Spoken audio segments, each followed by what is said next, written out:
Assalamualaikum warahmatullahi wabarakatuh.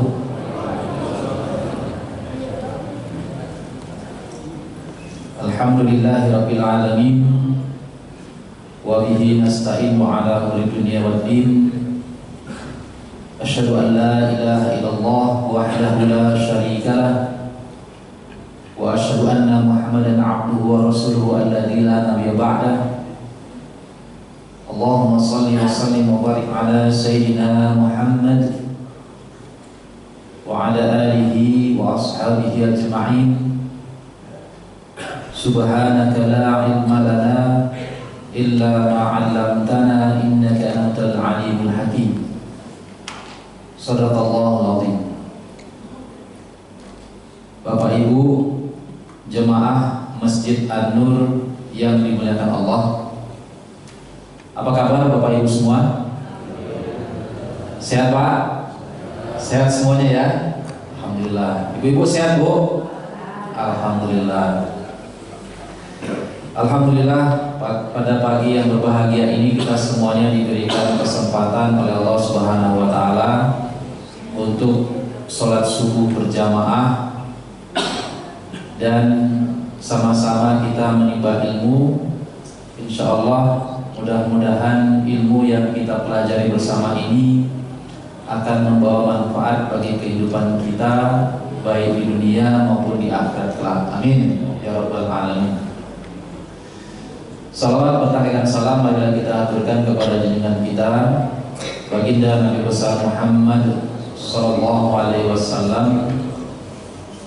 Semoga kelak kita menjadi umat beliau yang mendapatkan syafaatnya di yaumil akhir nanti. Amin ya rabbal alamin.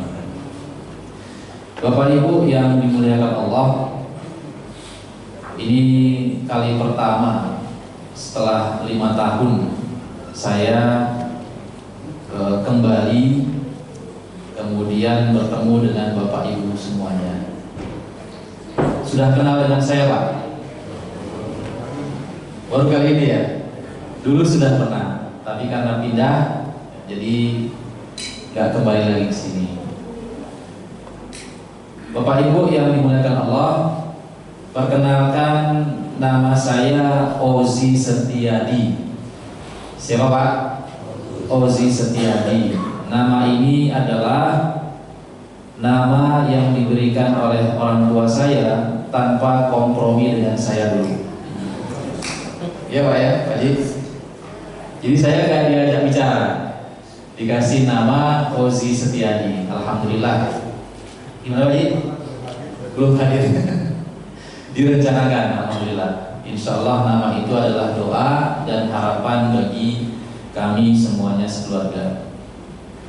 Mohon doanya mudah-mudahan dengan nama ini bisa menjalani kehidupan dengan baik di dunia dan di akhirat kelak. Amin ya rabbal alamin. Saya tinggalnya di BSD Bapak Ibu. BSD tepatnya BSD Sonoan Dikit, di daerah Puspitek. Bapak Ibu tahu Puspitek? Nah, alhamdulillah kalau tahu Puspitek. Tapi bukan di Puspiteknya, masih ke sana lagi. Sonoan Dikit, daerah Perumpung.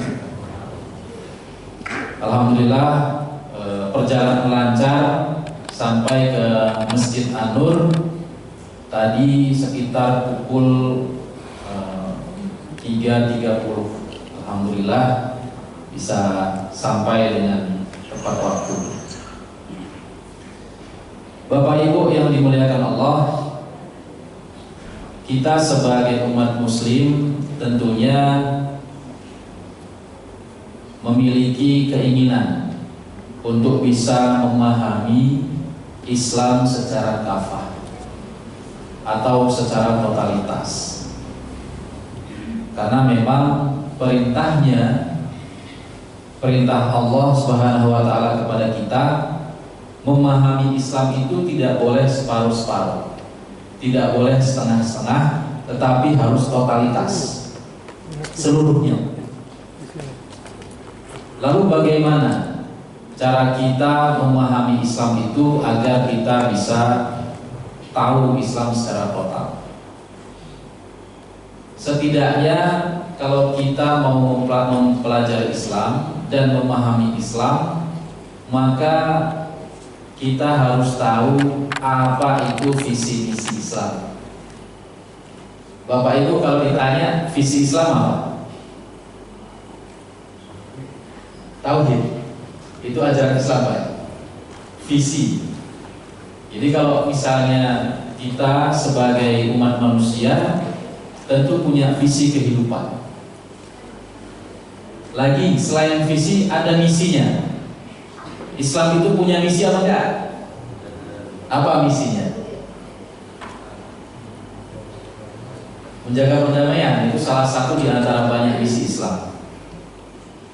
Maka pada pagi yang berbahagia ini kita akan mengupas apa itu visi misi Islam melalui kata Iqra yang ada dalam Al-Quran. Nah, jadi kita bedah. Ini sebenarnya saya sudah siapkan PPT, tapi ada sedikit kendala teknis, tidak bisa ditampilkan Bapak Ibu. Visi misi Islam. Kalau kita melihat dalam Al-Quran, maka kita akan ketemu apa itu visi Islam. Visi Islam adalah wa ma arsalnaka illa rahmatan lil alamin. Jadi visi Islam itu sejatinya adalah menjadi rahmat bagi sekalian alam. Kita tidak bisa menjadi rahmat hanya sesama kita umat muslim. Kita tidak bisa menjadi rahmat hanya kepada sesama manusia saja. Kita tidak bisa menjadi rahmat hanya kepada manusia, sesama muslim, hewan, atau tumbuhan. Tidak bisa. Tetapi kita harus menjadi rahmat bagi sekalian alam. Wa ma arsalnaka illa rahmatan lil alamin. Maka bagaimana kita bisa menjadi rahmat bagi sekalian alam? Nah, maka setidaknya kita harus mempelajari kata Iqra dalam Al-Quran. Rasulullah SAW beliau menerima wahyu pertama kali melalui malaikat Jibril. Apa bunyinya Bapak Ibu? Iqra. Apa artinya? Bacalah. Apa jawab Nabi? Apa jawab Nabi? Ma ana biqari. Artinya apa? Saya tidak bisa membaca. Berapa kali diulang? 3 kali. Iqra. Ma ana biqari. Lagi disebutkan Iqra. Ma ana biqari. Baru selanjutnya Iqra bismi rabbikal ladzi khalaq. Bapak Ibu, kalau kita berpikir sejenak, kenapa kata Iqra itu sampai diulang 3 kali dan kemudian diteruskan ke-4 kalinya? Ternyata para cendekiawan kemudian melakukan analisa atas kata Iqra yang disebutkan oleh malaikat Jibril tadi. Di dalamnya terdapat 4 buah kesadaran. Berapa Pak? Berapa? 4 buah kesadaran. Jadi kata Iqra itu mengandung 4 buah kesadaran. Apa kesadaran yang pertama? Yang disebut sebagai kesadaran sensoral. Ketika malaikat Jibril berkata kepada Nabi Muhammad SAW, Iqra, bacalah. Kata Nabi apa? Ma ana biqari. Saya tidak bisa baca. Di situ oleh para cendekiawan disebut ada penekanan kesadaran sensoral. Apa itu kesadaran sensoral? Adalah kesadaran untuk membaca dan mendengarkan Al-Quran. Apa tadi Bu? Pak? Kesadaran apa? Sensoral. Maknanya apa? Kesadaran untuk membaca dan mendengarkan Al-Quran. Saya biasa kalau di kampus gitu Pak. Jadi kalau belajar bolak-balik saya ulang, saya tekankan supaya hafal itu. Ingat mahasiswa itu. Kesadaran sensoral, membaca dan mendengarkan Al-Quran. Kalau kita lihat Indonesia ini Bapak Ibu, jumlah penduduknya berapa? 282 juta jiwa lebih. 80% lebih itu adalah umat muslim. Berapa jumlahnya? Sekitar 245 juta jiwa. Penduduknya adalah umat muslim. Tapi tahukah kita Bapak Ibu, dari 100% umat muslim, dari 245 juta jiwa penduduk Indonesia yang muslim, ternyata hanya ada 66,3% yang memiliki pemahaman literasi terhadap Al-Quran. Artinya hanya 66,3% ya yang bisa baca Al-Quran. Berapa jumlahnya? Ada sekitar 30% lebih yang tidak bisa membaca Al-Quran, yang kalau dihitung jumlahnya sekitar 160-an juta jiwa belum bisa baca Al-Quran. Banyak nggak Pak? Banyak. Makanya Bapak Ibu jangan heran kalau misalnya ada anak-anak usia 60 tahun belum bisa baca Quran. Berapa? Usia berapa? 60 tahun. Anak-anak belum bisa baca Quran. Kalau di Masjid An-Nur ini insya Allah nggak ada ya Pak, Bu? Nggak ada ya? Nggak ada insya Allah. Yang penting jangan ada, nggak ada yang ngaku Pak Ustaz. Insya Allah semuanya bisa baca Quran. Tapi kalau Bapak Ibu pergi ke daerah-daerah, ya, itu ada banyak sekali yang belum bisa baca Al-Quran. Ke daerah timur, di NTT sana, di Papua itu banyak. Ke barat juga begitu. Meskipun di barat itu ada apa? Ada apa? Ada Serambi Mekah.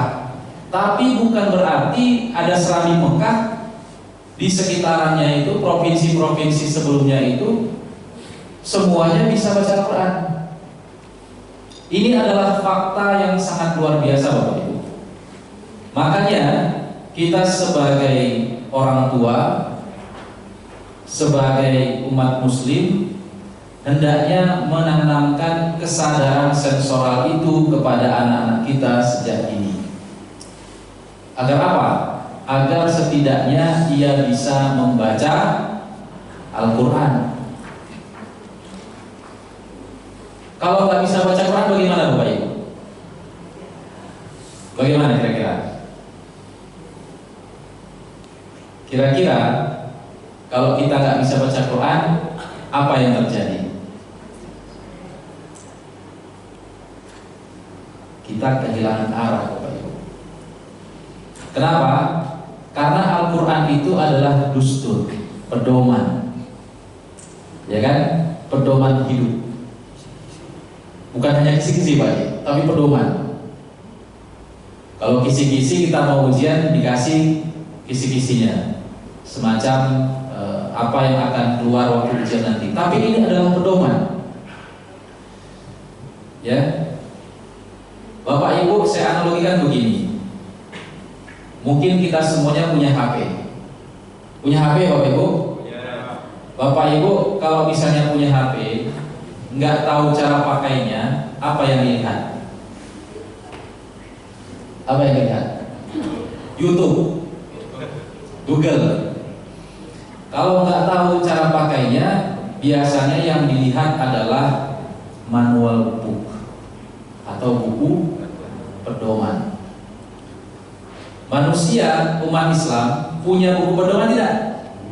Apa itu? Al-Quran. Maka kalau tidak bisa membaca Al-Quran, maka otomatis dia kehilangan arah. Kenapa? Karena Al-Quran itulah pedoman hidup kita, dusturan. Supaya apa? Supaya kita itu bisa menjalani kehidupan dengan baik. Ada banyak ajaran dalam Al-Quran. Ada akidah, ada syariat, ada akhlak, ada sejarah. Kalau kita bicara ilmu pengetahuan, ada matematika, antropologi, sejarah lagi, kemudian pendidikan, ekonomi, budaya, bahkan sampai astronomi. Itu banyak sekali dalam Al-Quran itu. Namun sayangnya penduduk Indonesia yang jumlahnya 245 juta jiwa, umat muslim tadi ada sekitar 33% itu tidak bisa membaca Al-Quran. Dari mana data ini? Dari mana saya tahunya ini? Hasil survei Kementerian Agama. Hasil survei Kementerian Agama tahun 2023. Nah, oleh karenanya penting bagi kita untuk memahami kesadaran sensoral itu. Supaya apa? Supaya kita bisa membaca Al-Quran dulu. Setidaknya membaca Al-Quran dulu. Kenapa? Supaya kita bisa tahu arah visi Islam itu bagaimana. Bagaimana kita bisa menjadi seorang muslim yang menegakkan rahmatan lil alamin kalau kita tidak bisa membaca Al-Quran. Seolah-olah kita melakukan kebenaran, tapi bisa jadi itu bukan kebenaran. Bisa jadi itu hanya kebaikan. Apa beda kebaikan dengan kebenaran, Bapak Ibu? Kalau ada pertanyaan seperti itu, apa bedanya kebaikan dengan kebenaran? Kira-kira, ya, kalau misalnya saya tanya kepada Bapak Ibu, kita itu misalnya suka makan. Makannya katakanlah udang atau kambing. Kambing atau udang itu baik apa enggak, Bapak Ibu? Baik apa enggak? Baik apa enggak? Belum tentu. Ya. Bergantung siapa yang makan. Kalau Bapak Ibu berikan kambing atau udang itu yang diolah katakanlah jadi kari kambing, ya, kepada seseorang yang mengidap kolesterol atau darah tinggi, itu bisa lewat, Bapak Ibu. Ya. Artinya apa? Artinya kebaikan itu subjektif. Baik menurut saya belum tentu baik menurut Bapak Ibu. Baik menurut Bapak Ibu belum tentu baik menurut saya. Itu subjektif. Tapi kalau kebenaran itu tidak subjektif, terukur, terstandar melalui apa? Melalui Al-Quran. Jadi kalau dalam Al-Quran disebutkan ini benar, itu sudah pasti mutlak kebenarannya, tidak terbantahkan. Misalnya apa? Qul huwallahu ahad. Allah itu berapa? Satu. Tuhan itu esa. Allah itu satu. Artinya apa? Itu kebenaran mutlak, tidak dapat dibantah. Jadi nggak ada lagi yang ngomong misalnya Tuhan ada di mana-mana, wujudnya banyak, termanifestasi dalam bentuk ini, bentuk itu. Nggak bisa seperti itu, ya. Nah, ini menandakan bahwa kebenaran itu terdapat mutlak dalam Al-Quran. Maka kesadaran sensoral itu sangat penting adanya untuk bisa membaca Al-Quran yang pada akhirnya nanti akan mempertemukan kita kepada visi misi Islam. Sudah berapa kesadarannya Bapak Ibu? Sudah berapa? Baru Baru satu. Apa itu? Kesadaran sensoral. Nah, kita lanjut. Yang kedua Bapak Ibu, ketika malaikat Jibril berkata Iqra kepada Nabi Muhammad SAW, maka Iqra yang kedua ini maknanya adalah kesadaran intelektual. Apa itu kesadaran intelektual? Adalah kesadaran untuk mengkaji Al-Quran. Al-Quran itu tidak hanya sebatas dibaca, nggak cukup. Al-Quran itu nggak cukup hanya sebatas didengar, tetapi harus dikaji, dipahami. Bagaimana caranya? Banyak caranya. Di antaranya kalau kita di perguruan tinggi melakukan research, kajian-kajian terhadap Al-Quran, termasuk hari ini. Pagi ini kita sedang mewujudkan kesadaran intelektual. Kenapa? Karena kita sedang membahas Al-Quran ini, sedang diskusi. Ya Bapak Ibu, sayangnya kesadaran intelektual ini itu tidak dimiliki oleh banyak umat muslim di Indonesia. Padahal jumlahnya besar. Kalau tadi ada 33% dari 245 juta jiwa yang tidak bisa membaca Al-Quran, kalau kita naikkan lagi levelnya jadi kesadaran intelektual, itu lebih besar lagi. Mungkin bisa lebih dari 50% yang tidak melakukan kajian terhadap Al-Quran. Beruntung di belahan dunia-dunia yang lain banyak sarjana-sarjana yang melakukan kajian kepada Al-Quran. Contoh misalnya, ada seorang profesor dari Amerika, berkebangsaan Amerika, keturunan Yahudi, namanya Profesor Robert Gullem. Robert Gullem itu melakukan kajian terhadap Al-Quran. Awalnya dia melakukan penelitian terhadap Al-Quran karena adanya kabar bahwa Islam itu teroris, Islam itu tukang bom, Islam itu tidak cinta damai. Dia heran, dari mana orang bisa melakukan seperti itu. Lalu dia kepikiran, pasti ada ajarannya. Dari mana ajaran itu dilihat? Adalah dari Al-Quran. Maka dia kaji Al-Quran itu. Yang awalnya dia itu mau cari ada nggak ayat-ayat yang mendoktrin, mengajak kepada kekerasan, tapi justru dia ketemu dengan ayat yang sejalan dengan ilmu pengetahuan yang ia geluti. Kebetulan Profesor Robert Gullem ini adalah seorang pakar genetik. Dia ketemu dengan Al-Quran surah Al-Baqarah ayat 228. Apa bunyinya? Wal mutallaqatu yatarabbasna bi anfusihinna thalathata quru. Dan terhadap perempuan-perempuan yang kamu ceraikan itu, hendaklah ia menunggu 3 kali masa quru atau 3 kali bersuci. Pertanyaan Bapak Ibu, kenapa harus menunggu 3 kali bersuci? Kenapa Bapak Ibu? Apa Bu?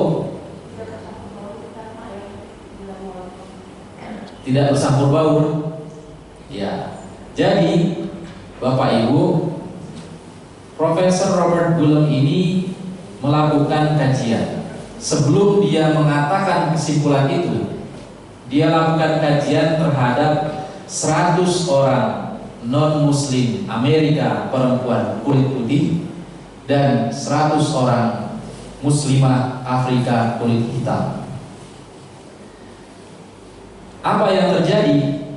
Kata beliau, terhadap perempuan-perempuan tadi yang bercerai dari suaminya, ternyata ketika mereka sebelum berpisah melakukan hubungan suami istri, maka suaminya akan meninggalkan sidik atau tanda dalam rahim istrinya. Sidik atau tanda dalam rahim istrinya itu baru bisa hilang ketika 3 kali menstruasi atau 3 kali bersuci atau yang disebut sebagai 3 kali masa turun. Kemudian apa hasil penelitiannya lagi? Ternyata dari 100 orang non-muslim Amerika kulit putih perempuan, saat ia diceraikan oleh suaminya, ternyata ditemukan lebih dari 2 buah sidik yang ada dalam rahim perempuan itu. Itu apa artinya, Pak? Artinya perempuan tadi punya pil. Apa pil, Pak? Pria idaman lain. Pil. Bukan pil yang kita makan itu, bukan. Ya. Itu kalau pil itu kan, apalagi mau pilkada ini. Ini luar biasa ini, ya. Saya selalu bilang, Bapak Ibu tahu apa bedanya pilkada dengan pil KB? Tahu nggak? Tahu nggak? Kalau pil KB, ya, itu begitu lupa jadi. Kalau pilkada begitu jadi lupa. Nah, itu dia bedanya, ya kan? Nah, makanya itu banyak yang seperti itu. Ngomong-ngomong soal pil itu janji-janji ya. Tapi kita nggak ngomong itu. Kita ngomong pil pria idaman lain. Jadi yang tadi itu ditemukan lebih dari 2 buah sidik dalam rahimnya. Sebaliknya, ketika dilakukan research, penelitian kepada 100 orang muslimah Afrika kulit hitam, maka hanya ditemukan 1 buah sidik dalam rahim mereka. Itu artinya apa, Pak? Enggak ada pil, betul, ya. Artinya apa? Islam menginginkan adanya kesucian pada diri muslimah meskipun mereka bercerai dari suaminya. Ini luar biasa, Bapak Ibu, ya. Sampai sedetail itu. Dan tahukah Bapak Ibu apa itu sidik dalam rahim seorang istri yang ditinggalkan oleh suaminya itu? Kata Profesor Robert Gullem, sidik tadi itu adalah cikal bakal terbentuknya ribonukleat amino atau DNA. Makanya kan ada yang sama. Meskipun kita mirip, ya, mirip warna kulitnya maksudnya Pak ya, mirip warna kulitnya, tinggi badannya, mungkin warna rambutnya, ya kan? Karena kita sama-sama satu bangsa, ya. Tapi DNA-nya pasti berbeda. Gak ada satupun yang sama, ya. Ini adalah sebuah hal yang sangat luar biasa yang hanya bisa diperoleh ketika kita mengaktifkan kesadaran intelektual dari kata ikrar. Kalau nggak aktif kesadaran intelektualnya, nggak bisa. Aktif Pak kesadaran sensoralnya, hanya membaca, mendengarkan, tapi tidak pernah mengkaji, sehingga tidak akan ketemu dengan kesadaran intelektual. Beruntung Robert Gullem yang melakukan penelitian tadi, yang awalnya dia non-muslim, karena melakukan kajian terhadap Al-Quran, akhirnya dia menjadi seorang mu'alaf dan masuk Islam. Robert Gullem itu bukan satu-satunya Bapak Ibu. Ada banyak lagi orang yang melakukan kajian terhadap Al-Quran. Kita salah satunya juga melakukan kajian terhadap Al-Quran. Meskipun kajian yang kita lakukan bukan bersifat saintifik, berbeda dengan Robert Gullem, tapi kita sudah mengkaji Al-Quran. Selain itu ada namanya Maurice Bucaille, orang yang dulu pernah menemukan Fir'aun. Kemudian ada Dr. Fidelma yang melakukan research terhadap rahasia sujud. Kenapa? umat muslim itu kalau sholat harus sujud. Dulu waktu saya ketemu dengan teman yang dari NTT, ya, orang NTT itu kan banyak non muslim. Itu tanya, kenapa kok orang Islam itu ibadahnya nyium-nyium tanah gitu. Jadi sujud itu cium-cium tanah, pikirnya. Ya karena nggak tahu maka dijelaskan. Tapi kata Dr. Fidelma, sujud tadi itu punya dampak kesehatan yang sangat luar biasa. Kenapa? Karena hanya dengan sujud saja ada saraf dalam otak kita ini yang teraliri oleh darah. Dan itu bisa meningkatkan sistem kekebalan imun. Makanya kalau kita sholat, insya Allah sehat Bapak Ibu. Meskipun kita jarang olahraga, ya sholatnya jangan cuma 5 waktu aja, tambahi. Nanti ada duha, tahajud. Jangan lupa qobliyah dan ba'diyahnya. Insya Allah sehat. Karena kesehatan juga menyebutkan ada kalori yang terbakar ketika kita melakukan sholat, ya. Pada gerakan-gerakan itu bisa membuat kita sehat. Bapak Ibu yang dimuliakan oleh Allah Subhanahu wa taala, sudah berapa kesadarannya? 2. Yang pertama kesadaran sensoral, yang kedua kesadaran intelektual. Maka Iqra yang ketiga, ketika malaikat Jibril berkata kepada Nabi Muhammad SAW, Iqra yang ketiga bermakna kesadaran emosional. Apa Pak? Kesadaran emosional. Apa yang dimaksud dengan kesadaran emosional itu? Kesadaran emosional adalah menjadikan Al-Quran sebagai akhlak. Menjadikan Al-Quran sebagai akhlak. Bapak Ibu, ajaran Islam ada beberapa. Satu di antaranya apa? Yang pertama akidah. Yang kedua apa? Akidah tauhid sama. Akidah tauhid, ilmu kalam, usuluddin dan seterusnya. Teologi. Yang kedua apa? Syariat. Ya, Bapak Ibu nanti ngaji belajar fikih itu namanya syariat, hukum, aturan. Yang berikutnya disebut sebagai akhlak. Ya, Islam itu punya ajaran akhlak. Makanya ketika malaikat Jibril mengatakan Iqra kepada Nabi Muhammad SAW, yang ketiga itu bermakna kesadaran emosional. Agar apa?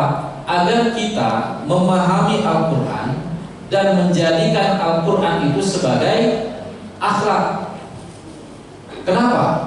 Karena di dalam Al-Quran itu ada rambu-rambu, ada aturan-aturan, ada berbagai macam peraturan yang membatasi kita sebagai umat muslim. Maka Bapak Ibu ketika sudah, ini Islamnya sejak kapan ya Bapak Ibu? Sejak lahir ya? Turis, turunan Islam, ya. Nah, Islamnya sejak lahir. Tapi kapan Bapak Ibu dibebani kewajiban untuk menjalankan syariat? Ketika balik atau mukallaf. Setiap kita yang balik itu punya beban syariat di sini, di pundak kita masing-masing, punya kewajiban untuk menjalankan syariat. Nah, ketika kita berucap asyhadu an la ilaha illallah wa asyhadu anna Muhammadar Rasulullah, itu artinya kita berpasrah diri untuk diatur oleh Islam. pasrah itu. Nggak boleh. Saya kan sukanya begini, nggak boleh lagi itu. Nggak boleh seperti itu. Walaupun tidak ada yang mengawasi secara empirik, secara langsung, dalam hal ini manusia.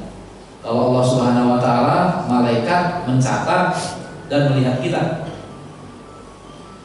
Tapi kalau secara langsung kita nggak bisa diawasi oleh individu-individu.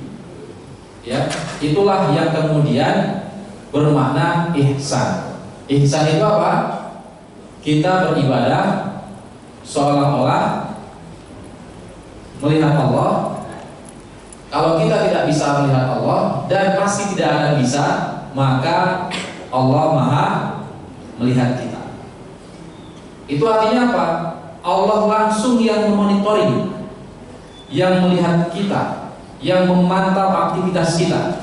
Maka ketika kita sudah berucap kalimat syahadat, konsekuensinya memasrahkan diri kita untuk diatur oleh Islam dan berkeyakinan bahwa Allah mengawasi segala tindak tanduk kita. Itu artinya apa?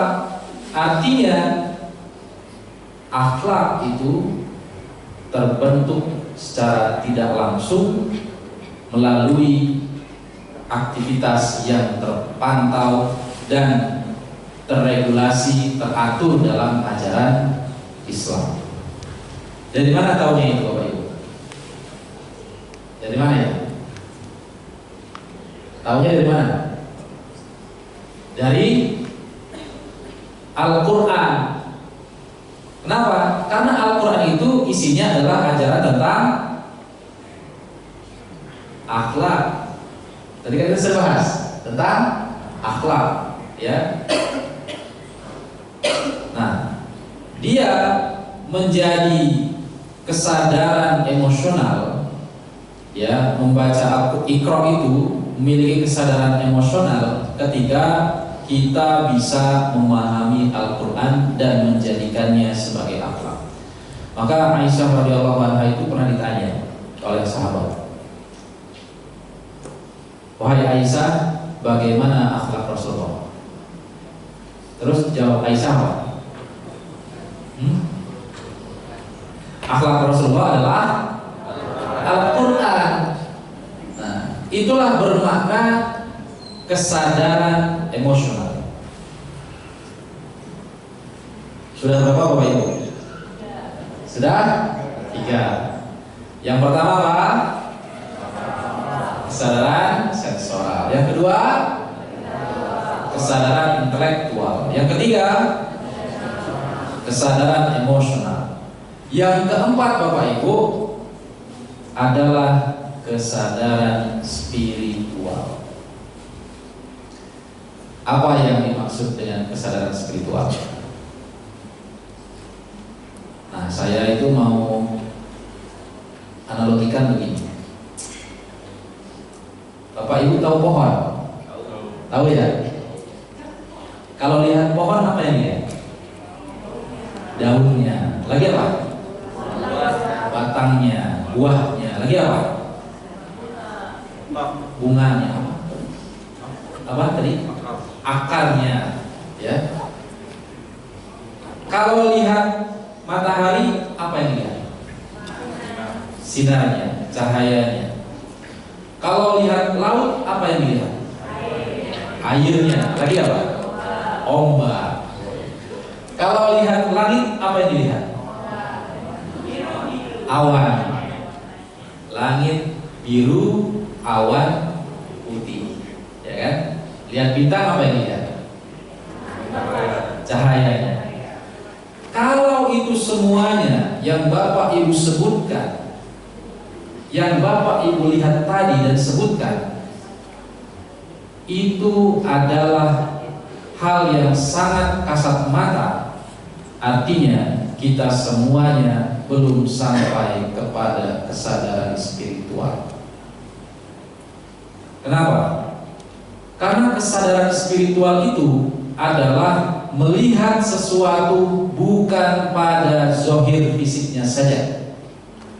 Lihat pohon, bukan hanya pohon yang kita lihat, bukan hanya daunnya, batangnya, akarnya, buahnya.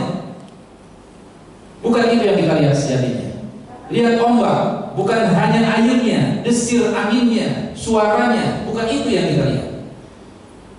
Lihat bulan, bukan cahayanya yang kita lihat. Yang kita lihat sejatinya adalah siapa di balik itu semuanya. Itulah yang disebut sebagai kesadaran spiritual. Kalau kita melihat sesuatu, melihat teman-teman kita, saudara-saudara kita, melihat tumbuhan, melihat hewan, hanya melihat sebatas zahir fisiknya saja, maka sudah dapat dipastikan kita belum sampai kepada kesadaran spiritual itu. Kenapa? Karena semua yang menciptakan, yang diciptakan, alam semesta beserta isinya ini hanya satu yang menciptakannya. Dia adalah Allah Subhanahu wa Ta'ala. Maka nggak pantas sebagai seorang hamba itu kita sombong. Punya apa? Punya jabatan? Punya apa? Punya harta? Punya apa? Punya benda? Punya apa? Kecantikan, ketampanan. Lalu sombong. Tidak ada yang bisa disombongkan. Kenapa? Karena kita adalah makhluk. Makhluk itu maknanya ciptaan. Ciptaan itu maknanya ada yang menciptakan. Yang menciptakan itu maknanya pemilik dari segala semuanya. Dialah Allah Subhanahu wa Ta'ala. Nah, dari sinilah kita bisa memahami Bapak Ibu bahwa ternyata Allah itu maha atas segala-galanya. Tak pantas kita membanggakan diri, tak pantas kita menyombongkan diri. Kenapa? Karena Allah lah pemilik segala sesuatunya itu. Tadi apa kesadarannya Bapak Ibu? Kesadaran spiritual. Sudah berapa kesadaran? Yang pertama apa? Siapa? Kesadaran sensoral. Yang kedua? Intelektual. Yang ketiga? Emosional. Yang keempat? Spiritual. Habis ini. Udah selesai ini ngajinya. Tambah lagi. Siap. Sampai jam berapa kita Bapak Ibu? Jam 8. Kuat. Kuat. Saya gak kuat Pak. Ya. Bapak Ibu kuat, saya lemas. Baik. 4 buah kesadaran dalam kata Iqra tadi itu merupakan salah satu kunci bagi kita untuk memahami visi Islam. Ulang, apa visi Islam Bapak Ibu? Rahmatan lil alamin. Ini kalau saya ngajar emang gitu, ulang terus, ingat. Maka kita bisa melihat bagaimana caranya kita untuk bisa sampai kepada 4 buah kesadaran itu. Kan 4 buah kesadaran itu gak bisa kalau kita hanya ucapkan, tapi harus kita gapai. Udah tahu nih ada 4 buah kesadaran, gimana cara dapetinnya? Ya kan? Maka kita bisa belajar pada Syekhul Islam, namanya Ibnu Taimiyah. Ibnu Taimiyah itu pernah menyebut ada beberapa hal yang dimaksud dengan meninggalkan Al-Quran. Jangan-jangan kita termasuk meninggalkan Al-Quran. Ya, nanti kita cross-check. Apa yang dimaksud meninggalkan Al-Quran? Kata Ibnu Taimiyah, yang dimaksud dengan meninggalkan Al-Quran, yang pertama adalah Al-Quran sama sekali tidak dibaca. Ditanya, Bapak Ibu punya Al-Quran? Punya, besar di rumah. Taruh di mana? Itu etalase. Gak dibaca. Ya. Maka ketika tidak dibaca, kata Syekhul Islam, itu adalah meninggalkan Al-Quran. Al-Quran itu ditinggalkan, sama sekali tidak dibaca. Bayangkan Bapak Ibu, di awal tadi saya katakan berdasarkan hasil survei itu ada 33% umat muslim di Indonesia yang tidak bisa membaca Al-Quran. Itu artinya apa? Al-Quran itu tertinggalkan. Kenapa? Karena nggak dibaca sama sekali. Besar itu 33% dari. Bagaimana kita bisa memahami Al-Quran kalau kita tidak membacanya? Otomatis kita meninggalkannya. Itu satu. Yang kedua, yang dimaksud dengan meninggalkan Al-Quran adalah Al-Quran dibaca tapi tidak dipahami. Itu meninggalkan Al-Quran. Al-Quran dibaca tapi tidak dipahami. Bisa baca Quran? Bisa. Paham kan? Itu artinya apa? Meninggalkan Al-Quran. Sudah berapa? 2. Yang pertama apa?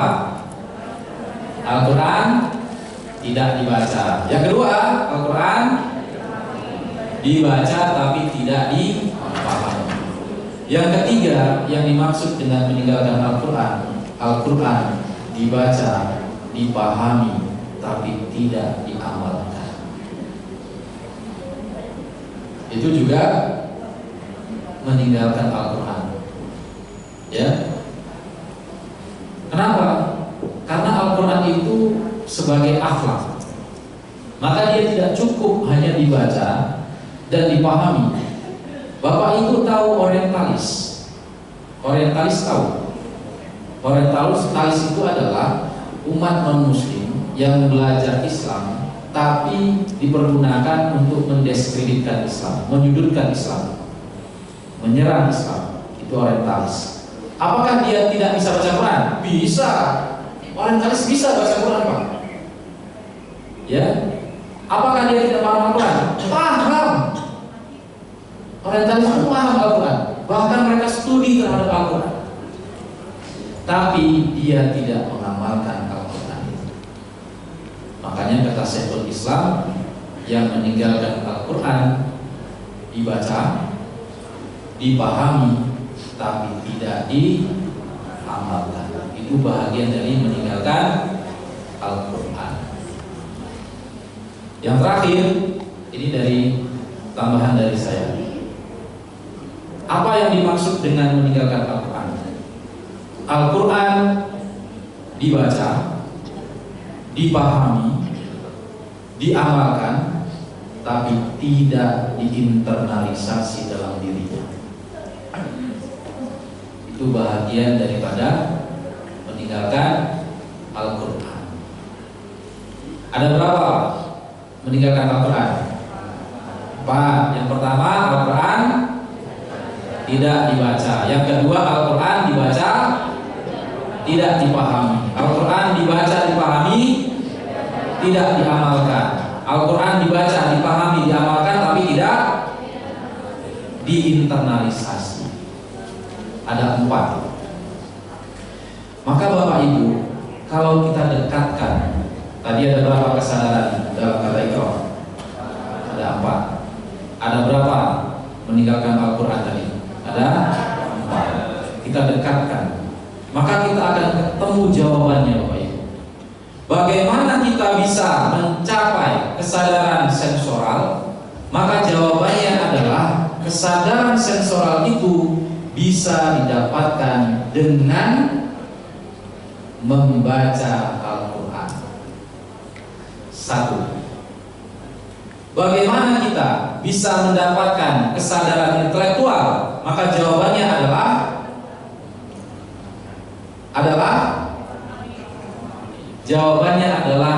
dengan membaca dan memahami Al-Quran. Bagaimana kita bisa mencapai kesadaran emosional? Jawabannya adalah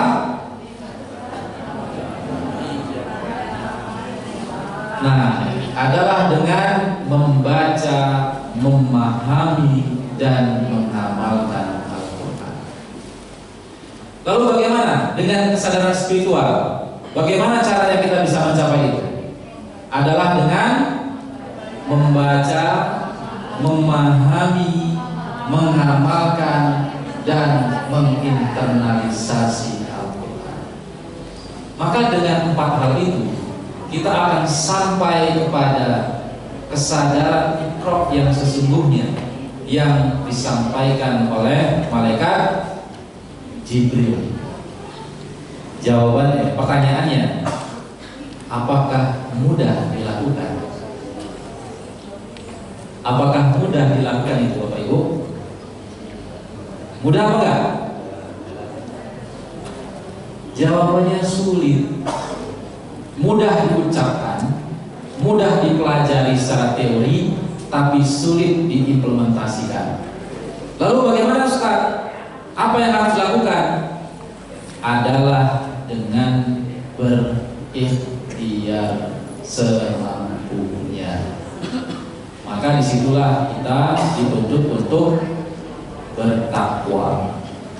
Takwa itu kan sedaya mampunya Bapak Ibu. Semampu kita bertakwa. Ya, artinya apa? Artinya sebisa kita melaksanakan ketakwaan itu.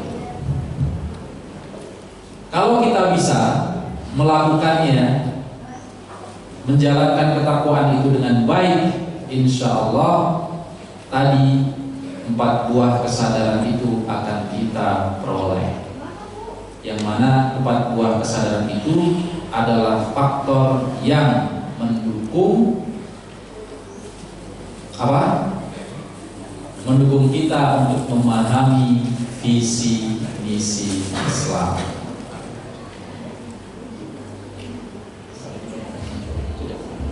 Bapak Ibu, itu tadi kita masih bahas visi Islam. Misinya belum. Lain waktu kalau ada kesempatan saya akan sampaikan misi Islam. Setidaknya ada 5 misi Islam. Cluenya adalah maqasidus syariah. Di situ nanti kita akan bedah apa itu misi Islam yang tertuang dalam maqasid syariah. Ini saja Bapak Ibu yang dapat saya sampaikan. Terima kasih atas perhatiannya. Mungkin ada 1-2 yang didiskusikan. Terima kasih, saya kembalikan kepada MC. Baik, hadirin yang dirahmati Allah Subhanahu wa taala, demikianlah kajian pada kesempatan pagi hari ini tentang bahas tentang visi Islam sebagai rahmatan lil alamin yang disampaikan oleh guru kita Bapak Ustaz Dr. Haji Ozi Setiadi MA. Baik, hadirin yang dirahmati Allah Subhanahu wa taala, dikarenakan padatnya jadwal pada kesempatan hari ini karena ada sesuatu yang harus dipersiapkan lagi untuk di kajian selanjutnya, kajian doa. Oleh karena itu pada sesinya biasanya dibuka tanya jawab demikian, karena untuk persiapan kajian berikutnya pada kesempatan hari ini tidak dibuka sesi tanya jawab. Oleh karena itu kepada Pak Ustaz untuk bisa langsung menyimpulkan dan mengakhiri dengan doa. Fadhil. Baik Bapak Ibu, kesimpulannya adalah untuk memahami visi misi Islam kita harus kembali kepada 4 buah kesadaran dalam kata Iqra, yakni kesadaran sensoral, intelektual, emosional, dan spiritual. Dengan 4 buah kesadaran itu, insya Allah kita akan mampu memahami visi misi Islam. Namun tidak hanya sebatas memahami, tetapi juga harus mengimplementasikan, mengaplikasikan visi misi Islam itu dalam kehidupan kita, agar kita menjadi pribadi-pribadi yang takwa, pribadi-pribadi yang benar-benar beriman dan menjalankan apa yang diperintahkan oleh Allah dan menjauhi segala yang dilarangnya. Ini kesimpulan pada pembahasan kita di pagi hari ini. Mari sama-sama kita tutup dengan membaca doa kafaratul majlis. Bismillahirrahmanirrahim. Subhanakallahumma wa bihamdika asyhadu an la ilaha illa anta astaghfiruka wa atubu ilaik. Wassalamualaikum warahmatullahi wabarakatuh. Assalamualaikum